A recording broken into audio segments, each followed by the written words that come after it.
Shalom à tous.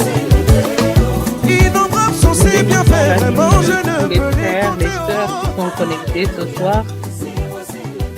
Merci d'être venus encore rejoindre la famille Trône de Grâce pour nous permettre de prier ensemble. Le Seigneur aime que nous le rencontrions dans l'intimité de notre relation avec lui, mais il aime aussi lorsque nous nous réunissons en une assemblée solennelle. Il aime aussi quand nous nous réunissons en frères dans l'amour de la parole qui nous réunit et que nous venons lui présenter nos offrandes. Que le nom du Seigneur soit béni pour la vie de chacun d'entre nous. Je vais t'inviter à faire monter un cœur pour un frère, une sœur qui est connecté, pour lui dire simplement, mon frère, ma sœur, je t'aime et je t'accueille dans ce temps au nom de Jésus, avec la joie. Alléluia.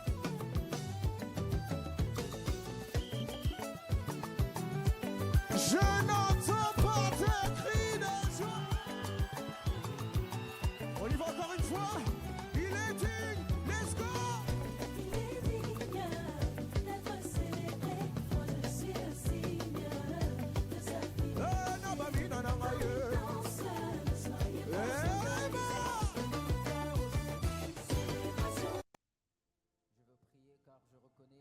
Alléluia. Oui, Seigneur, nous voulons te célébrer.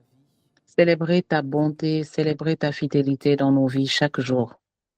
Si quelqu'un comme moi, en fermant les yeux, pense encore à la fidélité de Dieu et a envie de le célébrer pour lui dire merci. Merci de m'avoir pris de là où j'étais, de ne m'avoir pas laissé. Merci de m'avoir emmené là où je suis aujourd'hui. Quelqu'un élève la voix avec moi pour rendre grâce à Dieu pour un nouveau mois, pour la grâce qu'il nous a fait d'entrer dans ce deuxième semestre de 2026. Pour certains, peut-être, ils vont se demander, mais comment est-ce que 6 mois sont déjà passés de l'année 2026? On peut encore se rappeler quand on l'a commencé. Mais le Seigneur, lui, rien ne lui échappe. Et c'est lui qui nous fait la grâce de nous tenir dans sa présence, dans cette aube de juillet 2026, pour lui rendre notre sacrifice d'action de grâce. Seigneur, nous voulons te dire merci. Nous voulons te dire merci. Nous voulons te dire merci, Père, de tout notre cœur. Pas un merci qui est lié, Seigneur, à la prière du groupe. Pas un merci parce que la personne qui conduit me dit de te dire merci. Pas un merci, Seigneur, parce que simplement les autres le font. Seigneur, je veux te dire merci pour tout ce que je sais que tu as fait. Pour tout ce que je sais que si ce n'était pas ta main, cela ne se serait pas passé comme ça, ou cela ne serait pas arrivé. Je veux te dire merci, Père, pour tout ce que je sais que tu fais dans ma vie chaque jour, chaque instant, chaque heure, chaque minute, chaque seconde. Je veux te dire merci d'être la main là où ma main ne peut pas arriver. Je veux te dire merci, Père éternel, dans le nom de Jésus-Christ que tu nous as donné, qui est venu sur la terre et qui a pris notre châtiment et qui nous a communiqué ta vie, qui a rétabli notre connexion avec toi, qui nous a redonné le manteau et la bague de fils. Je veux te dire merci pour ce privilège. Père, je veux te dire merci pour tout ce que je sais que tu fais dans ma vie chaque jour et pour tout ce que je ne sais pas. Père, je veux te dire merci. Merci pour tout ce que tu fais, Seigneur. Merci pour tes pieds qui vont là où mes pieds ne peuvent pas aller, pour posséder ces territoires et me les donner en possession. Père, je veux te dire merci pour ta voix, pour la voix du sang de Jésus-Christ, qui parle là où ma voix ne peut pas parler, qui prend ma défense là où je suis accusé, calomnié, crucifié, lapidé. Merci pour la voix du sang de Jésus, qui parle plus fort que le sang d'Abel, qui prend ma défense, qui me déclare juste quand les autres me condamnent, qui me déclare racheté quand les autres me condamnent, qui déclare la vie sur moi et sur tout ce qui me concerne, quand les autres jettent des paroles de destruction et de mort. Je te dis merci pour ma vie, pour la vie de mon frère, pour la vie de ma sœur, que tu gardes à l'abri de ta main puissante. Je veux te dire merci pour le travail, merci pour la famille, merci pour les amis, merci pour la santé, merci pour la paix dans le pays dans lequel je me trouve. Merci Seigneur pour nos prières que tu entends pour tous les pays qui sont en guerre. Merci pour les opportunités, celles que j'ai saisies en pensant que c'était dû à mes compétences ou à mes relations et que tu as tout simplement managé pour me donner dans ta pure grâce. Je te dis merci. Merci de comprendre mes limites et mon ignorance toutes les fois où je pense que certaines choses sont dues à mes moyens et que je ne te dis pas merci pour cela. Merci d'être patient avec mon ignorance. Merci d'être patient avec mon orgueil. Merci d'être patient avec mes mensonges. Merci d'être patient avec mes colères. Merci d'être patient toutes les fois où je me comporte en un enfant gâté. Merci Père parce que je sais que tu m'aimes simplement parce que tu es amour, pas parce que je le mérite. Merci parce que tu m'aimes au-delà de ma personne. Même là où je ne peux pas m'aimer, Père, toi tu m'aimes. Merci pour le don de Jésus-Christ, merci pour le don du Saint-Esprit, merci pour la puissance et l'arme du sang de Jésus. Alléluia. Je vais demander à ma sœur Véronique d'ouvrir son micro et de nous conduire dans un temps d'action de grâce pour ces 21 jeudis où nous avons partagé 21 promesses de sa parole. Nous lui disons merci parce qu'aujourd'hui nous clôturons le 21e jeudi et nous voulons simplement, Seigneur, te dire merci.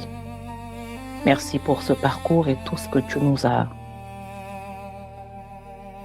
appris. Mika, merci de nous aider à prier pour ce volet, pour rendre grâce à Dieu avant d'entrer dans le temps de parole. Alléluia.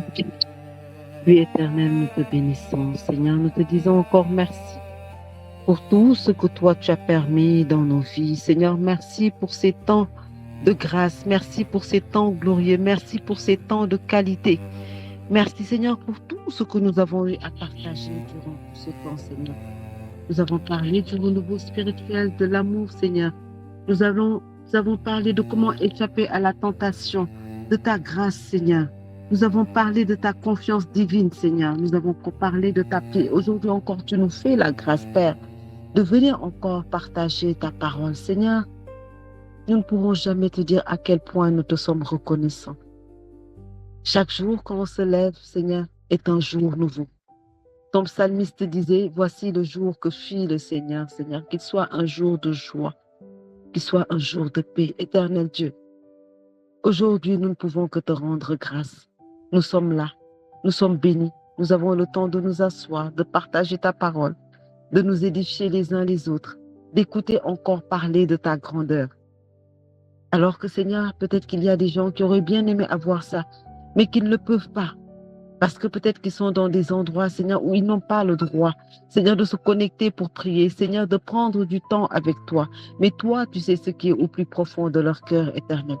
Éternel Dieu, nous te disons merci parce que, Seigneur, chaque matin quand je me réveille, je dis, mais Seigneur, tu nous as véritablement mis à part. Depuis que Trône de Grâce a commencé, ça fait des années de cela. Il y en a qui sont venus, d'autres sont repartis. Il y en a qui viennent de découvrir, qui vont rester. Mais pour ceux qui viennent d'arriver, je vous dis tout simplement, que ce temps est un temps glorieux, que ce temps n'est pas comme n'importe quel temps. C'est un temps que l'Éternel a mis des gens à part pour vivre dans sa présence, pour demeurer dans sa présence. 1h30 ne suffit pas. 1h30 ou 1 heure ne suffisent pas. Mais nous ne pouvons pas faire plus. Et rien que pour ces 1 heure ou 1h30 éternelles, nous te rendons toute la gloire, Seigneur. Donne-nous encore d'être disponibles et disposés, Seigneur, à revenir à chaque fois à la source d'eau vive, Seigneur. Ce trône de grâce que toi, tu as mis, Seigneur, dans le cœur de ta servante. Seigneur, c'est une révélation. Père, chaque jour, quand on se connecte et que je regarde le nombre de personnes, j'ai dit, OK, aujourd'hui, c'est ce nombre de personnes que toi, tu as convoqué. Et je suis sûre qu'ils vont encore puiser. Et je sais que tous les jours, Père, on puise. Chaque jour, on puise. Chaque jour, avant de raccrocher, il y a quelque chose de nouveau qui renaît en chacun d'entre nous. Et Seigneur, pour ça, il n'y a pas de prix. Il n'y a pas de prix. Père, nous ne pouvons que te dire merci. Merci pour ton amour. Merci pour ta fidélité. Merci de nous avoir choisis parmi tant d'autres et surtout, tendre Père, merci pour ta bienveillance. Que le nom de l'Éternel soit élevé maintenant et à jamais. Amen.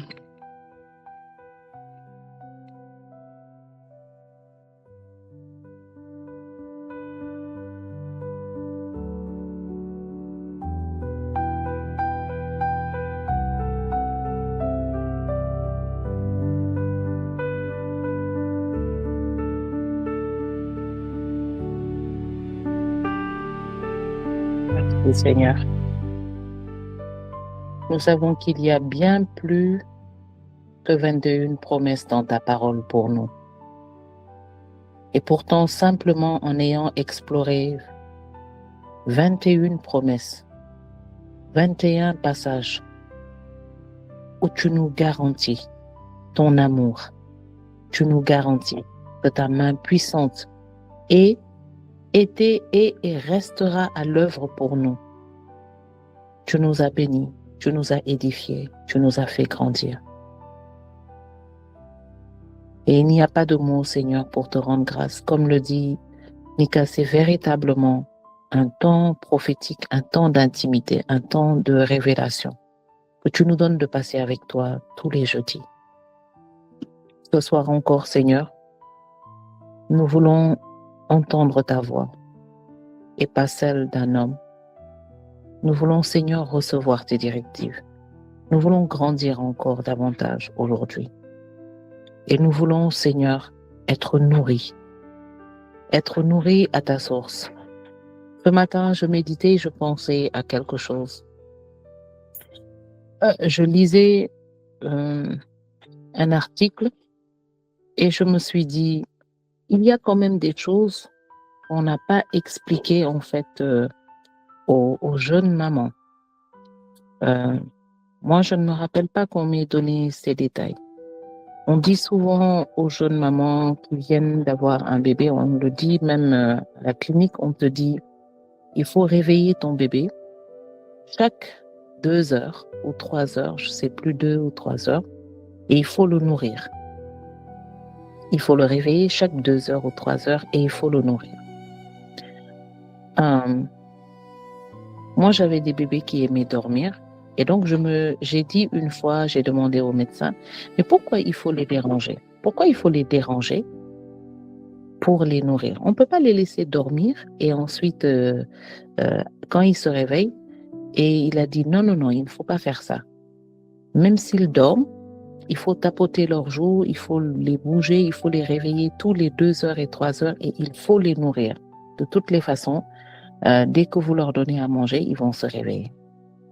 Et les autres pédiatres que j'ai eus m'ont dit la même chose. Les mamans, les tatas, toutes les personnes qui t'encadrent quand tu viens d'avoir un enfant te disent la même chose. Mais personne ne m'a jamais dit pourquoi.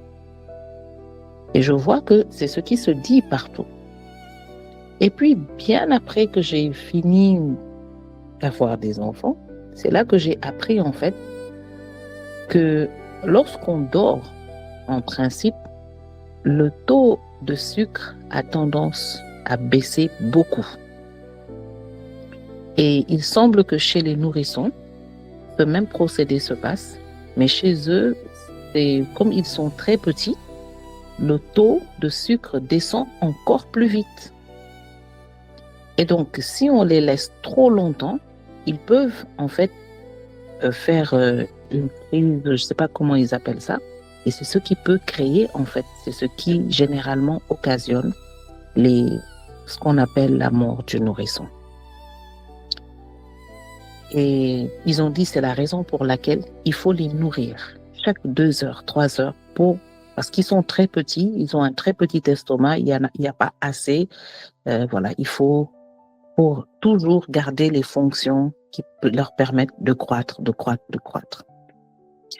Et ce matin, je repensais à ça parce que je lisais quelque chose qui est venu sur ce sujet rapidement, et je me suis arrêtée, et mon esprit est immédiatement sorti entièrement de ce que je lisais, et ça m'a transporté dans la parole de Dieu.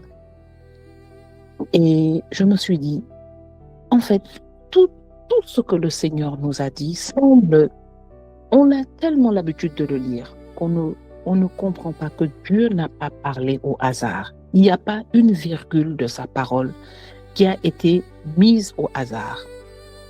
Pas une seule. Il n'y a pas un mot que le Seigneur a dit qui est au hasard. Le Seigneur nous a toujours dit qu'il était bon d'être comme des enfants. Le Seigneur a beaucoup parlé de venir se nourrir comme un enfant se nourrit à la mamelle de sa mère. Le Seigneur a beaucoup montré l'image de sa relation avec nous comme un enfant et sa mère. Le lien et l'importance que c'est un enfant qui reste attaché à sa mère à cause de son amour, mais aussi à cause de la nourriture. Et lorsque je pense à ça et je me dis, de la même manière, nous aussi, quand nous rencontrons le Seigneur, ou même quand nous avons déjà grandi d'une certaine façon déjà dans la présence de Dieu, il arrive des moments où nous sommes faibles comme ces nourrissons, ou peut-être que nous sommes encore à cet état de nourrisson, et que nous avons besoin de la parole de Dieu, sans même savoir pourquoi. On a besoin de la nourriture de la parole. Et ça peut paraître, peut-être qu'on ne l'a jamais expérimenté, et je prie qu'on ne l'expérimente jamais, mais c'est vital. Et j'aimerais que quelqu'un le dise même à une personne assise à côté. La parole de Dieu, pour nous, c'est un besoin vital. Et je peux vous dire que c'est parfaitement justifié. Il suffit de lever les yeux et de regarder autour de nous pour voir comment certaines personnes sont mortes à force d'être restées à jeun de cette parole pendant longtemps. Il y a des personnes qui ont vécu une mort subite parce qu'ils sont restés à jeun trop longtemps de cette nourriture. Et c'est pourquoi nous, on peut ne pas penser à certaines choses, mais vous ne pouvez pas imaginer ce que les hommes et les femmes dans ce monde aujourd'hui font pour les biens de la terre. Ce n'est plus que le diable les trompe, ils ne savent pas que c'était le diable. Non, ils font des pactes conscients avec le diable pour avoir quelque chose, parce qu'en eux, il n'y a pas la vie. Et puisqu'en eux, il n'y a pas la vie, la Bible dit que tout ce qu'on produit, c'est ce qu'on a. Tout ce qu'on fait est fonction de l'esprit qui est en nous. Si en eux, il n'y a pas la vie, ils ne peuvent pas produire des œuvres de vie. Si en eux, il n'y a pas l'esprit de Dieu qui est l'esprit de vie, ils ne peuvent pas être attirés par la vie. Et c'est pourquoi ils sont attirés par leur propre destruction. C'est pourquoi je veux t'inviter aujourd'hui à te nourrir de manière régulière, même en petites portions, de cette nourriture, qui est la parole de Dieu. Ouvrir la parole de Dieu, où que cela puisse être, et laisser la puissance de cette parole remplir ton esprit, descendre dans ton cœur et nourrir tous les départements de ton corps. Et cette vie va se communiquer à tous les départements de ta vie. Alors avec moi, j'aimerais que tu puisses lever un cœur pour dire merci au Seigneur pour cette parole qu'il dépose aujourd'hui dans la bouche de sa servante, pour cette parole qui va venir encore nous nourrir aujourd'hui.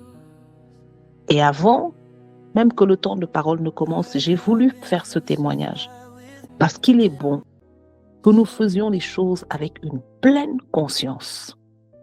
Nous ne voulons pas juste écouter un message.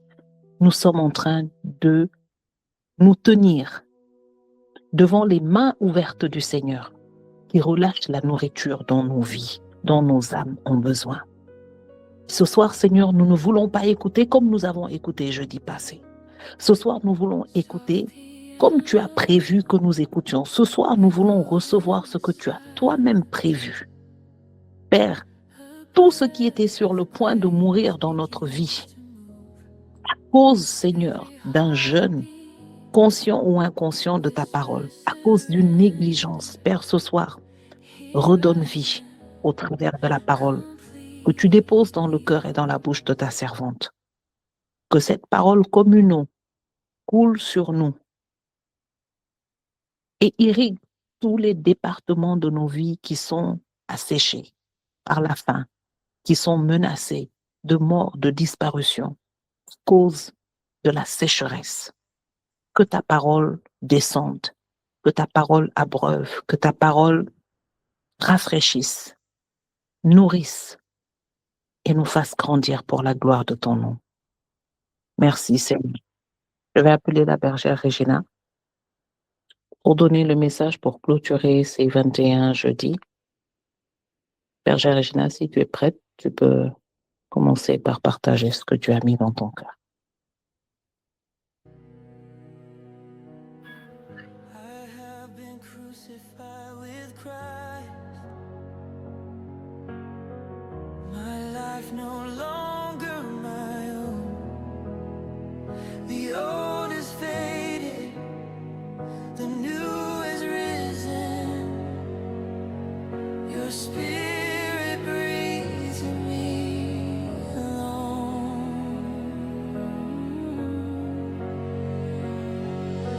Christ lives in me. Every Shalom, breath shalom. is yours. Every step Merci Seigneur. I take. Merci pour ta présence au milieu de nous. Merci pour ce temps, comme a dit les sœurs tout à l'heure, ce temps qui nous restaure, ce temps qui nous fait du bien chaque jeudi, ce temps qui nous fortifie.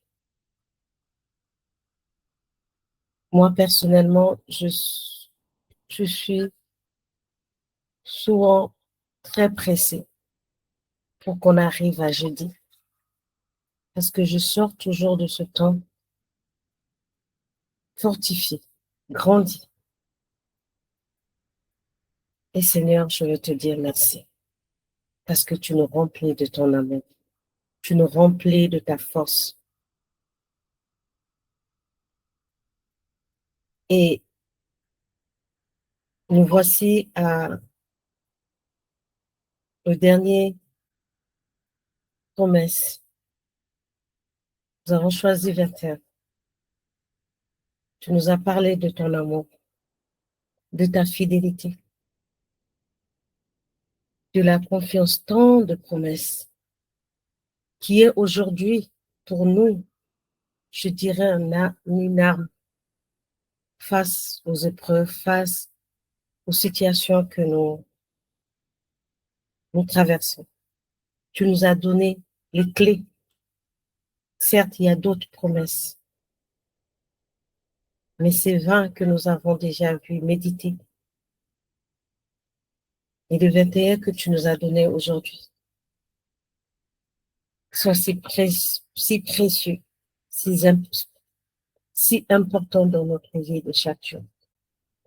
C'est pour ça, Père éternel, nous voulons profiter de chaque instant de ce moment. Que ton Esprit Saint vienne prendre le contrôle de ce temps. Ouvre les oreilles spirituelles de tes bien-aimés. Prends le contrôle de mon âme, de mon esprit, de tout en moi. Que juste toi, à travers toi, Seigneur, à travers moi plutôt, tu puisses passer le message à tes bien-aimés ce soir. Que chaque personne ici connectée reçoit quelque chose de toi ce soir, Seigneur. Béni soit ton Seigneur. Merci pour ton Esprit Saint. Merci, Seigneur, pour ta présence au milieu de nous. Aujourd'hui, la parole nous est donnée dans Jacques 1, le verset 2 à 4. Je lis la parole. Mes frères, regardez comme un sujet de joie complète les diverses épreuves auxquelles vous pouvez être exposés, sachant que l'épreuve de votre foi produit la patience. Mais il faut que la patience accomplisse parfaitement son œuvre, afin que vous soyez parfaits et accomplis sans faille ou rien. J'ai appelé ce verset la joie dans l'épreuve. Et je suis sûre que durant les 20 promesses que le Seigneur nous a données, chaque servante ou serviteur de Dieu qui ont fait l'exhortation, ont expérimenté les paroles qu'ils ont reçues. Le Seigneur, c'est comme ça qu'il agit. Et je bénis son nom. Et quand j'ai lu la parole, je me dis, hé Seigneur, qui dans l'épreuve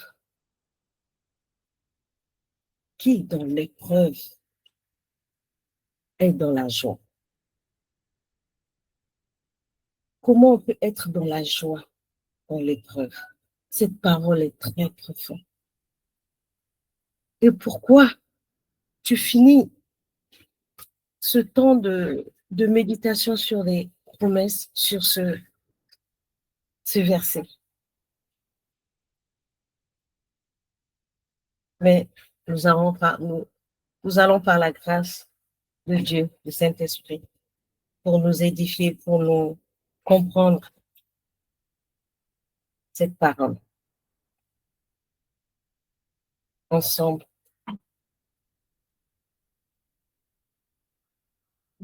Jacques parle ici qu'il y a des souffrances qui transforment, qui améliorent, qui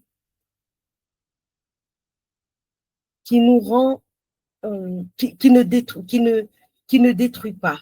Qu'il y a des souffrances qui, au contraire, nous transforment, nous grandissent. Et il y a des souffrances qui ne nous détruisent pas. Une souffrance bénéfique. Une souffrance où on le vit, mais on sort de là grandi. L'épreuve est une situation difficile. Est une situation difficile, certes. Mais elle est là pour nous tester, de connaître notre valeur. Comme en ce moment, il y a nos enfants qui sont en train de passer l'épreuve de bac. C'est là où l'objectif de l'épreuve, c'est voir notre capacité, de voir où on est dans une situation, comment nous nous comportons. Et cela ne peut que nous améliorer. Par cette parole, j'ai tiré 3 lignes, 3 grands lignes qu'on peut partager. C'est l'origine déjà de l'épreuve. La patience dans l'épreuve et l'accomplissement. L'origine de l'épreuve vient de Dieu. Et tout ce que Dieu fait est bon et parfait. Lui, il sait pourquoi il met de ces épreuves devant nous. Lui-même, il est passé par là, notre Sauveur Jésus-Christ. Nous lisons par exemple dans Ézéchiel 3 plutôt, verset 11, qui dit « Il fait toutes choses, bon, en son temps, même il a mis dans leur cœur la pensée d'Éternel, bien que l'homme ne puisse pas saisir l'œuvre que Dieu fait du commencement jusqu'à la fin. » Il dit aussi dans Romains 8, verset 28, « Nous savons du reste que toute chose concourt au bien de ceux qui nous aiment. » Dieu, il nous aime. Dieu ne peut pas, d'abord, ne peut pas nous faire du mal. Il est tellement bon, il est merveilleux, nous le proclamons tout le temps. Son amour est incomparable.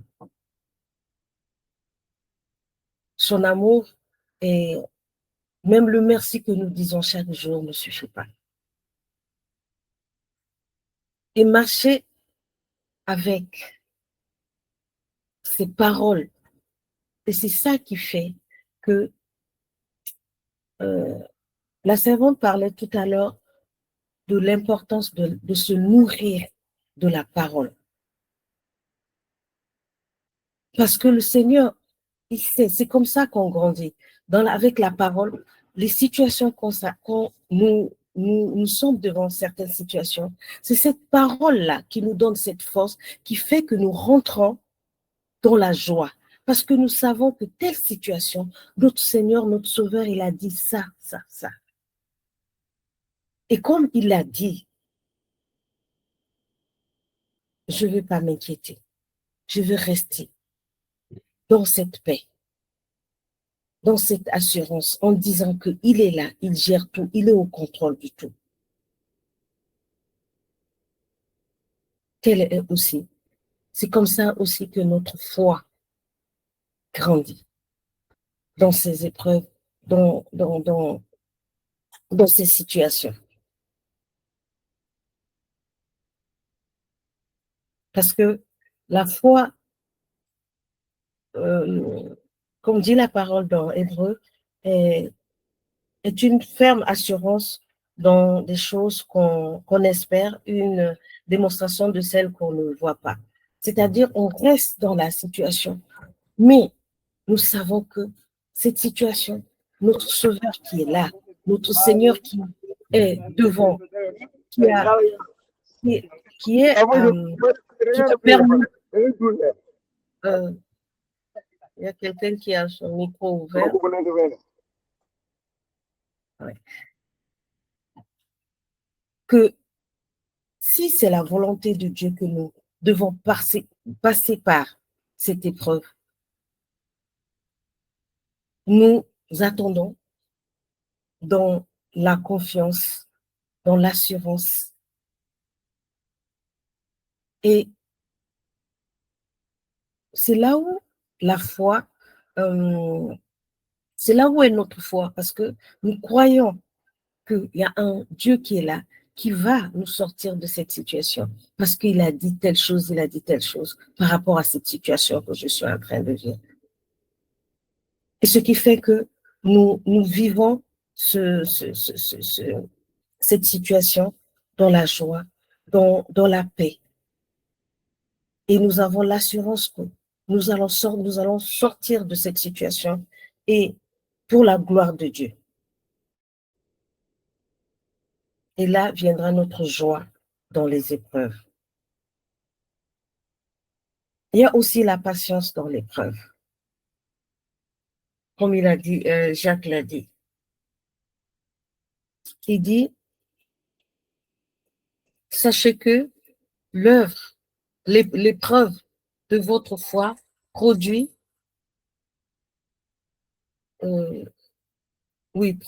la patience. Et quand nous sommes dans cette situation, on attend, en train d'attendre, oui, bien sûr, l'épreuve est là. Et nous avons foi parce que nous savons que le Seigneur est là. Il y a un temps.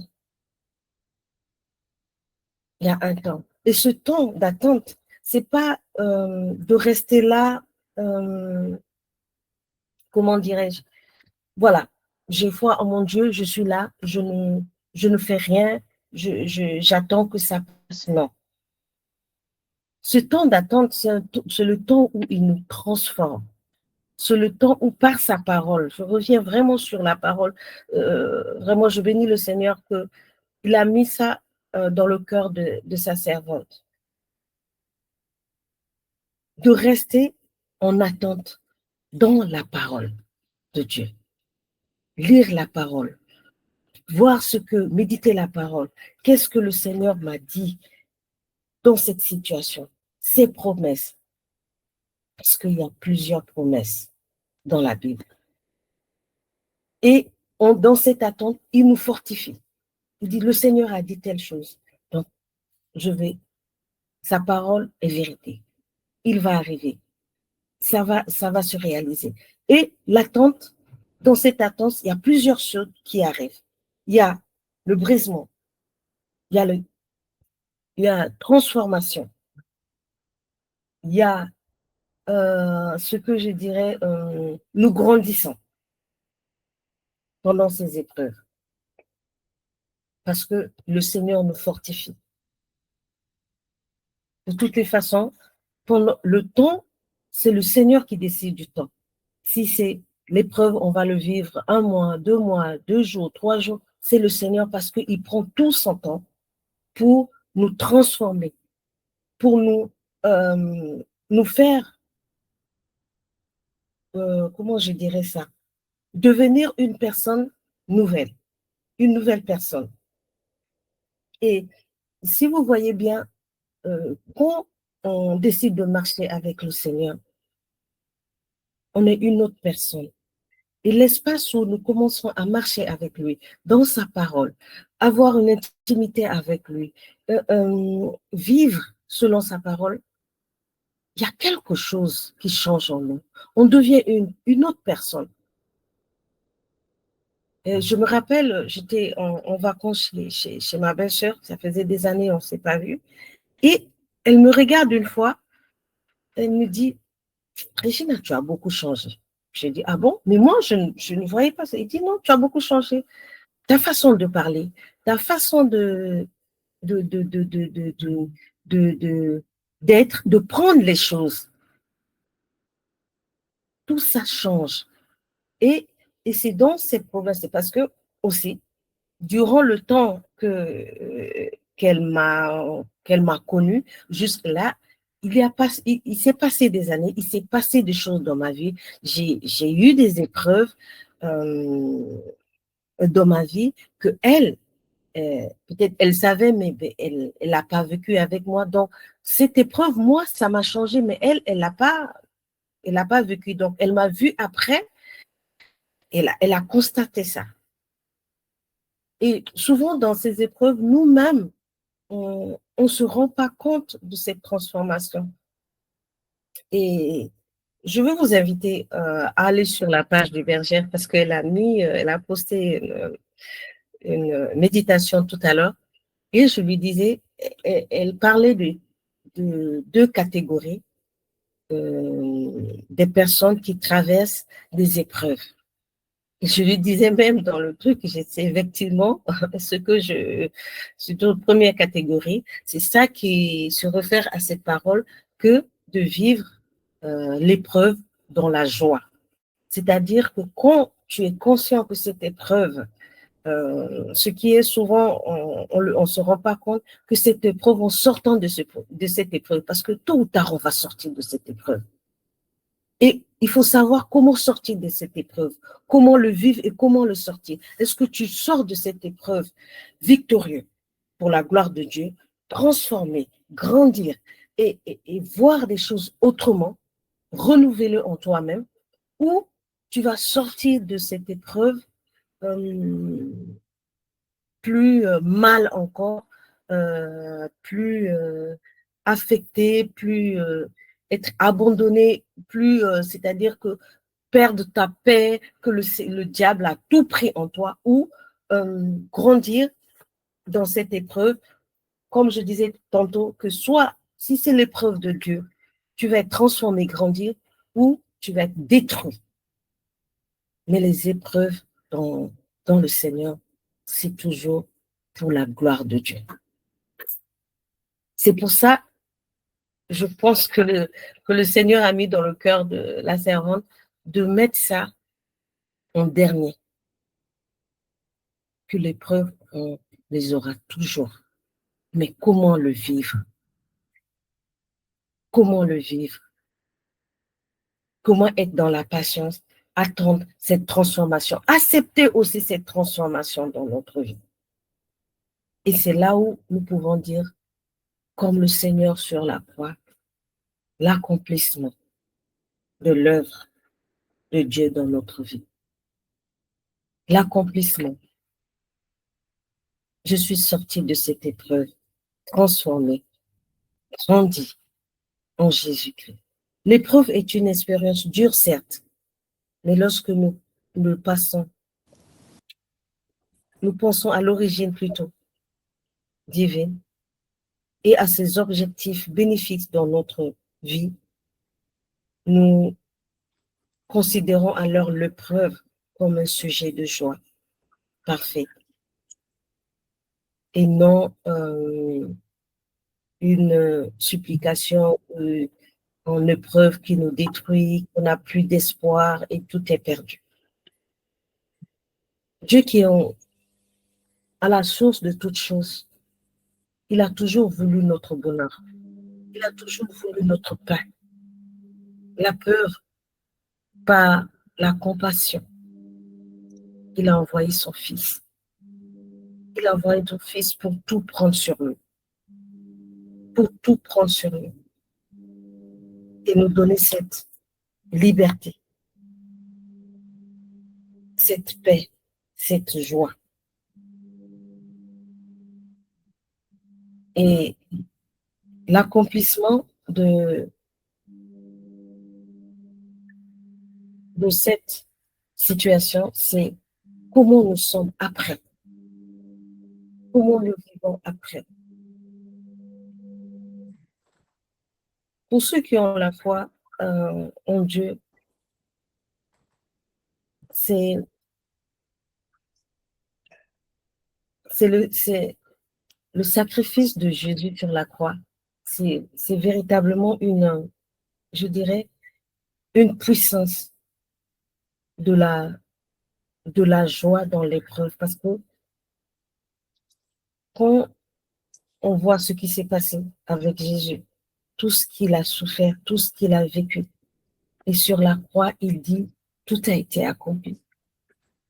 Et à un moment donné, tu as l'impression que je n'ai pas l'impression, pour moi, je me dis, il était content d'accomplir l'œuvre, malgré tout ce qu'il a vécu de son Père. Et aujourd'hui, il est content de retourner vers son Père, parce qu'il a fait ce qu'il avait à faire dans l'épreuve. Et c'est l'épreuve que le Seigneur, notre Dieu, lui a permis qu'il le vive pour la gloire de son nom et pour son peuple qu'il aime. Et nous aussi, quand nous traversons des épreuves, je pense que la bergère a dit tout à l'heure, c'est pour pouvoir témoigner autour de nous, pouvoir parler à nos frères et sœurs. Cette situation que tu es en train de vivre, je l'ai expérimentée. Et souvent, même quand nous, on l'expérimente, on ne voit pas la gloire de Dieu tout de suite. On ne voit pas cette joie.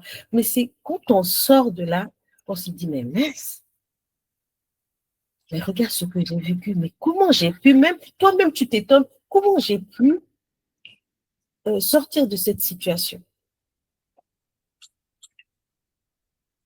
Et tu es fier, quoi. Tu dis, voilà, c'est mon Dieu et j'ai un Dieu puissant. J'ai un Dieu merveilleux. Et c'est ça le témoignage. Et c'est ça qui fait que aujourd'hui, le témoignage est très important dans la vie d'un enfant de Dieu, pour ses frères, pour ses sœurs. Il ne faut pas le garder pour soi.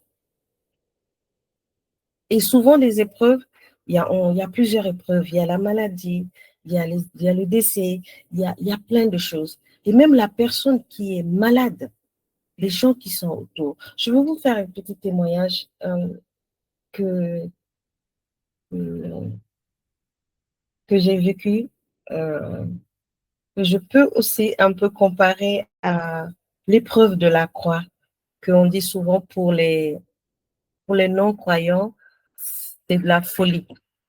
Et, et pour les croyants, c'est une puissance. Je crois que ça doit être dans, j'ai oublié un peu le verset qui parle de ça.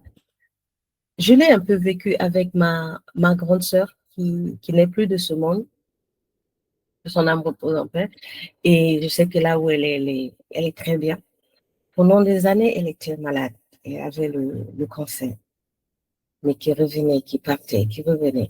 Moi, la première fois que j'ai appris qu'elle avait cette maladie, et à la fin de ces jours, j'étais pas la même personne. Quand j'ai appris la maladie, il y avait tous les sentiments, peur, tout ce que cette maladie, tout ce que la société peut te dire sur ça, tu vas mourir, tu vas ceci, elle va pas d'abord le nom, tu meurs, tu vas mourir. Tout ça, c'était comment? Je marchais avec le Seigneur.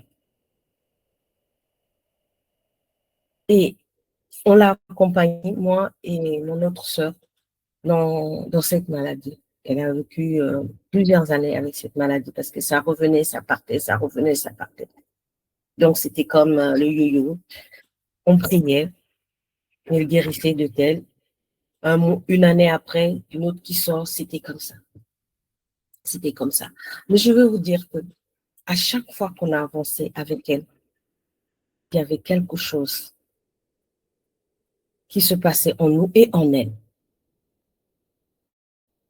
Nos prières au début, c'était le Seigneur, oui, tu es toutes les promesses que dans la Bible concernant la maladie, par tes meurtrissures, nous sommes guéris. Tu as dit que nous sommes guéris. Guéris ma sœur. Je vais la guérison, la guérison, la guérison. Je proclame des jeûnes.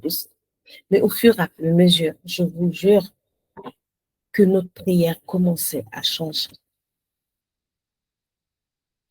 Il y a eu la confiance, il y a eu l'abondance, il y a eu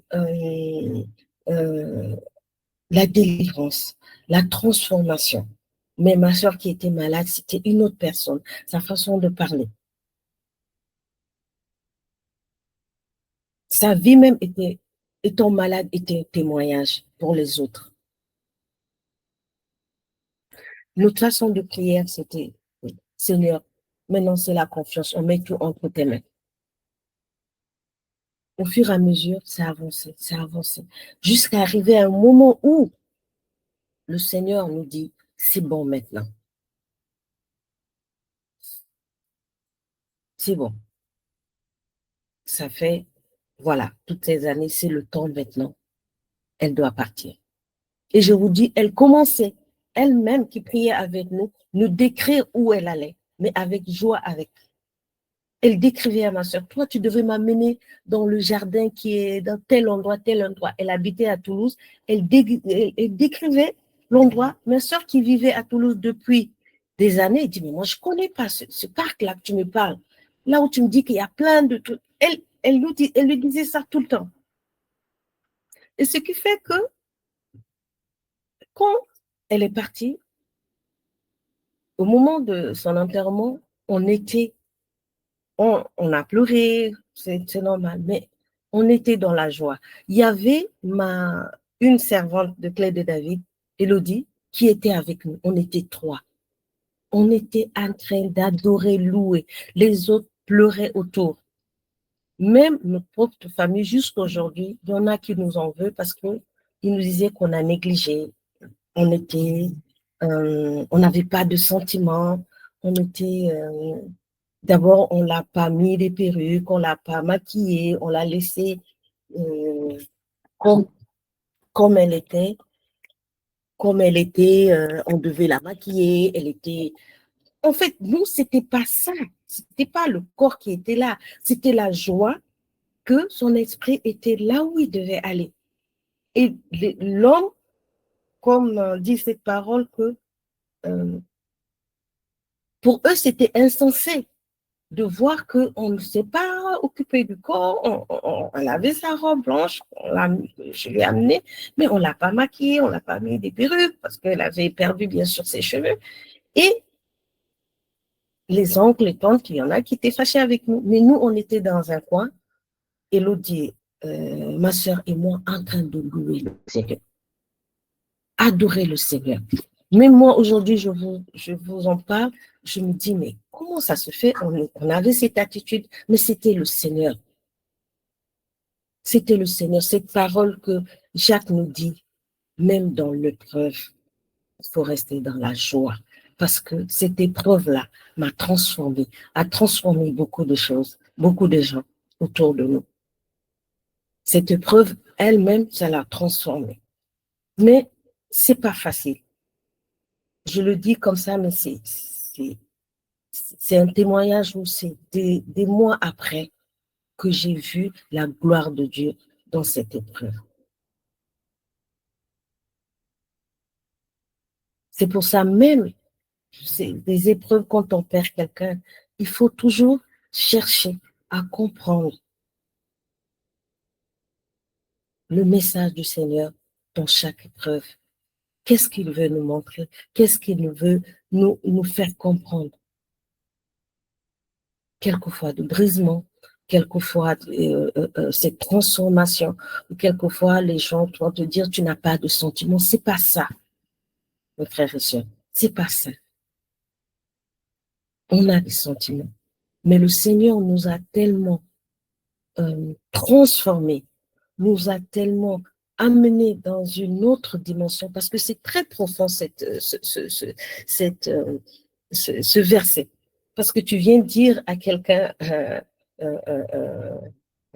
qui perd une personne chère, je me rappelle du témoin d'une dame quand elle a perdu, je crois, son fils, et il y a une sœur qui est venue lui rendre visite, c'est la sœur qui témoigne, qui dit, dès qu'elle m'a vu, elle me dit, ne me parle pas de ton Dieu là, tout de suite, ne me parle pas de ton Dieu, parce que c'est des moments très difficiles, c'est des moments très difficiles, mais le Seigneur qui est ce Dieu rempli d'amour, le Saint-Esprit qui est le consolateur, lui seul, il sait. C'est vrai qu'il y a des moments tout de suite, ça nous prend. Mais demandons au Saint-Esprit, demandons au Seigneur d'apaiser notre cœur. Demandons au Seigneur de nous donner cette force de pouvoir rester dans cette paix, dans cette joie que Jacques nous demande ici. Et c'est dans ça qu'il dit qu'il va s'accomplir, l'accomplissement parfait de son œuvre dans notre vie. C'est dans ça que le Seigneur va accomplir ce qu'il veut faire de nous. Ce qu'il va faire de nous, ce que nous devons devenir pour sa gloire, pour son royaume. C'est dans ça. C'est après avoir traversé ces épreuves, dans une autre attitude, comment sortir de cette épreuve, comment nous sortons de cette épreuve. C'est là où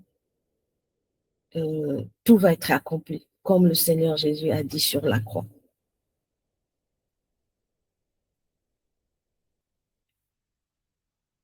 Comme il a dit sur la croix, tout est accompli. C'est ça l'accomplissement de l'œuvre du Seigneur dans notre vie. D'ailleurs, le Seigneur Jésus aussi a traversé personne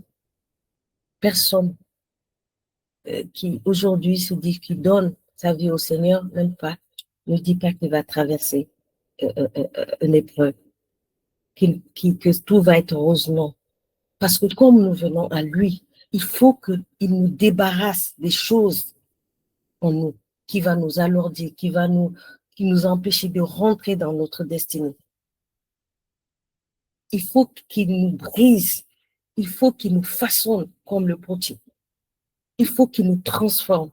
Et comment il le fait? C'est par ces épreuves, certes douloureuses, certes qui n'est pas facile, mais avec lui à notre côté, avec le Saint-Esprit qu'il a mis en nous qui va nous guider, qui va nous conduire.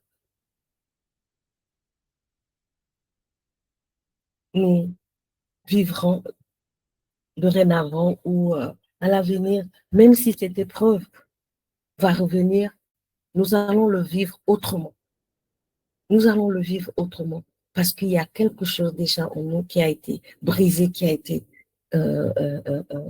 enlevé en nous. Nous sommes une nouvelle personne en Jésus-Christ, comme le dit la parole. Ce soir, je veux juste dire à mes frères et sœurs, peut-être ceux qui se sont connectés pour la première fois, ceux qui sont en train de traverser des moments difficiles ou qui sont en train d'accompagner aussi un frère ou une sœur malade ou n'importe quelle situation. Juste que nous avons un Dieu fidèle, un Dieu rempli d'amour, un Dieu qui n'aime pas voir ses enfants souffrir. Et surtout l'associer à cette épreuve. Ne disons pas que voilà, je peux y arriver tout seul. Quelquefois, le malin utilise aussi ce qu'on appelle l'orgueil. Et c'est là où nous allons sortir de l'épreuve brisée, détruite, comme a dit la servante tout à l'heure. Mais quand nous l'appelons, viens Seigneur, viens Saint-Esprit, là je n'arrive pas, là je ne peux pas. Il faut être franc, s'il y a des moments, je pleure, j'ai des moments, je crie, je crie quand nous crions à Dieu. C'est à ce moment-là, dans les épreuves, on crie. Si on crie, c'est pas parce qu'on n'a pas foi en lui. Non. Il a lui-même, il a dit dans sa parole de venir, c'est une autre promesse encore, de venir à lui pour tous qui sont chargés et de tout déposer au pied de sa croix. C'est aussi une promesse, et voilà une de ces promesses. Et nous déposons et nous attendons. Comment il transforme, comment il travaille en nous. Et toujours ce temps d'attente, ce temps de patience, toujours dans la parole de Dieu, dans la prière. Et le Seigneur fera de nous ces hommes, ces femmes de destinée, ces femmes, ces armées qu'il a formées pour son royaume. Père éternel, ce soir, je veux prier pour tous mes frères et sœurs qui sont en train de traverser des moments difficiles, des épreuves. Ô Père éternel, viens mettre dans leur cœur cette paix, cette joie que tu as mis dans mon cœur ce jour où j'enterrais ma sœur et j'étais dans la joie. Dans la joie parce que là où elle partait, c'était merveilleux auprès de toi. Cette joie où une personne qui ne te connaisse pas voit ça comme de l'essentiel, comme on dit. Mais dans le cœur de chaque personne ici, connectée, cette paix, cette joie. Et de traverser des épreuves dans la confiance à notre Seigneur, dans l'assurance que cette épreuve, je ne suis pas seule à le traverser. Il y a le mon Dieu qui est avec moi. Et le message surtout, transmets-leur ce message durant ces épreuves-là, que tu comptes leur transmettre, Seigneur. Je te rends grâce, je te bénis. Que ton nom soit loué, que ton nom soit glorifié. Pour la vie de chaque personne ici connectée, que tu fortifies chaque jour, que tu transformes chaque jour dans leur situation. Que quand ils se lèvent, se disent, oui, Seigneur, c'est une journée de moins dans cette épreuve. J'ai déjà traversé une journée et nous allons encore traverser un autre jour. jusqu'au jour où que tu mettras fin pour ta gloire et la victoire sur chaque épreuve dans notre vie. Je te bénis, Père éternel, que ton nom soit loué, que ton nom soit glorifié. Béni soit ton Saint-Nom, béni soit Dieu. Amen.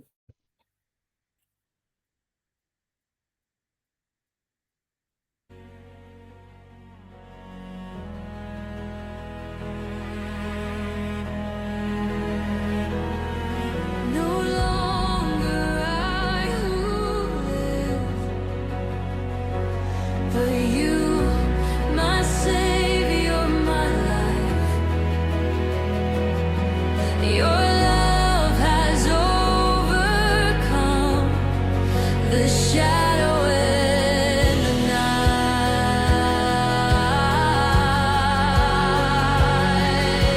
Christ lives in me.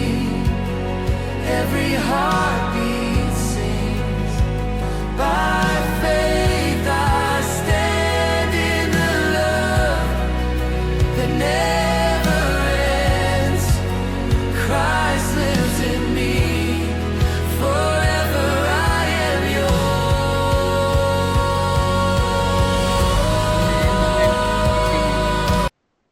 Merci pour ce temps de grâce, merci pour ce temps de gloire, merci pour ta parole qui nous a édifiés.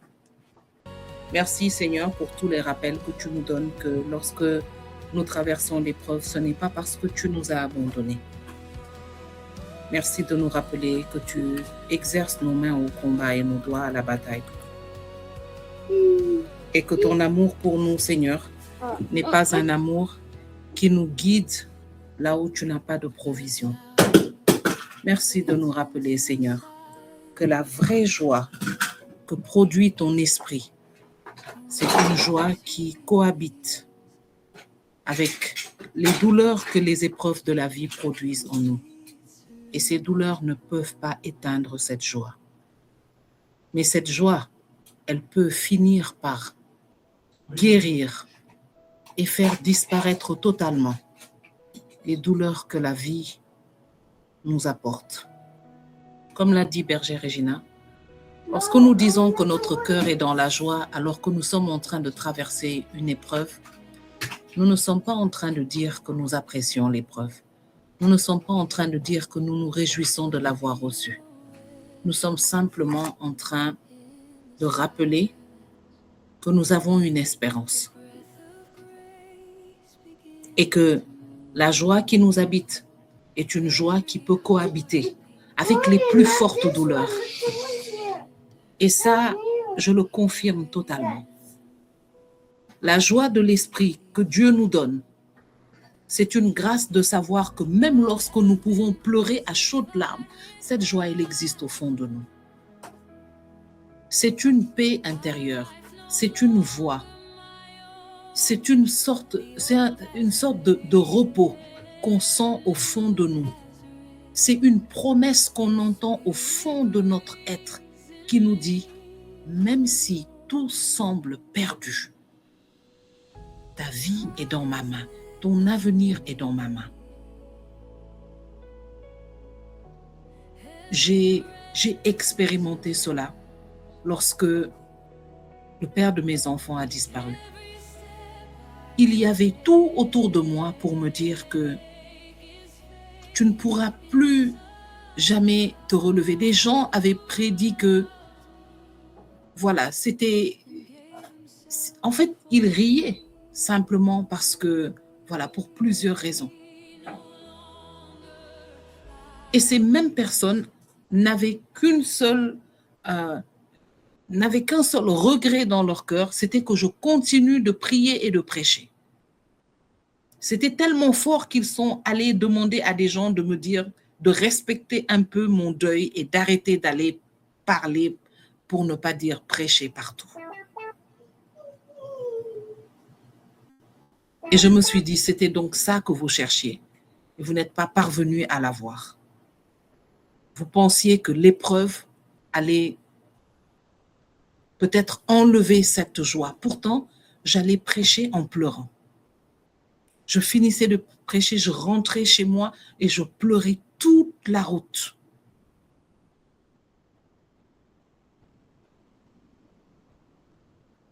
Mais comme le dit la parole de Dieu,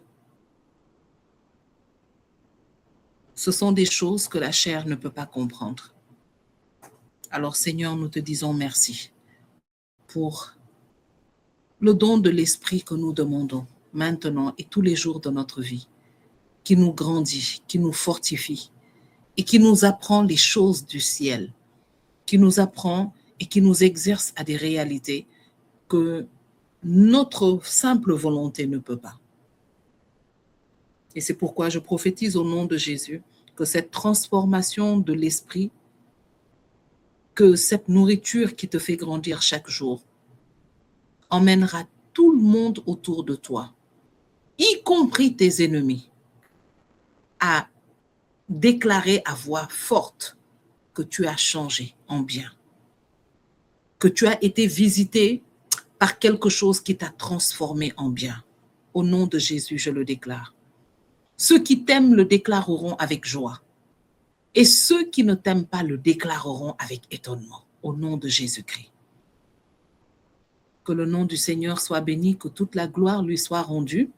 Nous bénissons le Seigneur encore pour ce temps qu'il nous a donné de partager. Que ses promesses continuent de grandir, de s'imprimer en nous et de nous nourrir. Que nous les gardions comme des cartes dans des poches, que nous sortons chaque fois que nous avons besoin de quelque chose, que nous brandissons pour ouvrir des portes au nom de Jésus-Christ. Que le nom du Seigneur soit béni. Nous avons aujourd'hui encore dépassé de 15 minutes, de 13 minutes, mais nous voulons rendre grâce à Dieu pour vos vies, pour votre patience et pour votre présence qui nous permet de prier et d'être connectés. Nous nous disons à jeudi prochain. Nous allons nous retrouver encore par la grâce de Dieu pour prier et nous allons confier nos pays, nos enfants, l'atmosphère politique, sociale et spirituelle de nos pays. Et je sais que Dieu, qui est assis sur son trône, qui nous aime, sera au milieu de nous pour nous entendre et nous faire du bien. Que le nom du Seigneur soit béni, que sa bénédiction vous poursuive dans ce mois de juillet, remplisse vos maisons, ces vacances, au nom de Jésus-Christ de Nazareth. Nous nous disons à jeudi prochain par la grâce de Dieu.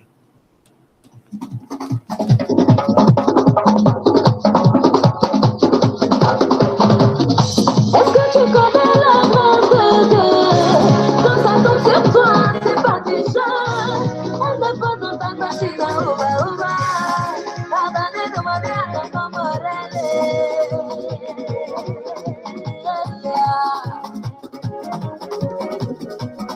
quand Dieu construit le peuple pressé, ce qui est sûr ton jour arrive. Comme Joseph qui va sortir de l'eau. Oh, la grâce est là pour toi. Ça tourne, ça tourne,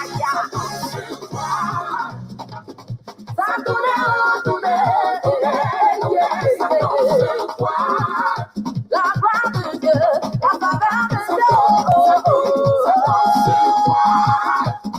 Je dis que ça tourne, ça tourne sur toi.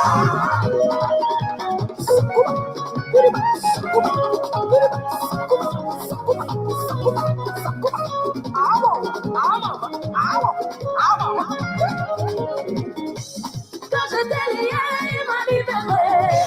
Quand je suis tombé, Jésus m'a relevé. Quand il m'a condamné, il m'a accusé. Satan m'a fait douter, Jésus a confirmé. Mes frères, et le bon Jésus, ouais, et le bon le roi. Celui qui dit la chose arrive. Celui qui a tout accompli. Celui qui promet, ça me réalise. Le Seigneur, il est vivant. Jésus.